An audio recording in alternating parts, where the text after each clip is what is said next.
দুপুরের পরে আমার আর আমার 4 নাম্বার চায়ের হঠাৎ করে নুডলস খেতে ইচ্ছে হচ্ছিল। সেই জন্য আমরা দুজন মিলে ঠিক করলাম সব চায়েরা মিলে টাকা উঠে নুডলস রান্না করব।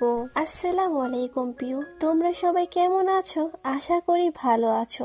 তোমাদের সবাইকে আমার এই ছোট্ট চ্যানেলে স্বাগত। আমি আর আমার 4 নাম্বার চায়ে ফ্রিজ থেকে মাংস আর চিংড়ি মাছ বের করেছি শাশুড়ি মাকে না জানিয়ে, মানে হলো নিজের ঘর থেকে নিজেই চুরি করেছি। এরপরে আমরা দুই যা মিলে নুডলস রান্না করতে যা যা লাগে সবকিছু কেটে নিয়েছিলাম। তারপরে বড় যাকে নুডলস রান্না করতে ডাক দিলাম, কারণ আমার বড় যা নুডলস রান্না করলে খুব মজা হয়, সেই জন্য তাকে দিয়ে রান্না করাবো। এখানে একটা মজার কথা বলি, আমি হলাম নুডলস ভিডিও করছিলাম, কিন্তু বড় ভাবি ভাবছিল আমি তাকে ভিডিও করছি, এই জন্য সে বারবার মুখ ঢাকছিল আর বারবার মোবাইলের দিকে তাকাচ্ছিল। এই সময় আমরা এটা নিয়ে হাসাহাসি করছিলাম। আসলে বন্ধুরা, জয়েন্ট ফ্যামিলিতে থাকাটা অন্যরকম একটা আনন্দ। এখানে হাসি তামাশা সবসময় লেগেই থাকে। আচ্ছা বন্ধুরা, তোমরা কারা কারা জয়েন্ট ফ্যামিলিতে আছো একটু কমেন্ট করে জানিয়ে যেও না। যাই হোক, ভাবির রান্না প্রায় শেষ হয়ে এসেছে। এই যে দেখুন কতটা সুন্দর হয়েছে,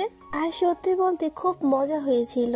আচ্ছা বন্ধুরা, আমি নুডলস খেতে থাকি, তোমরা ভালো থেকো। আল্লাহ হাফেজ। ভালোবাসা সরে গেলে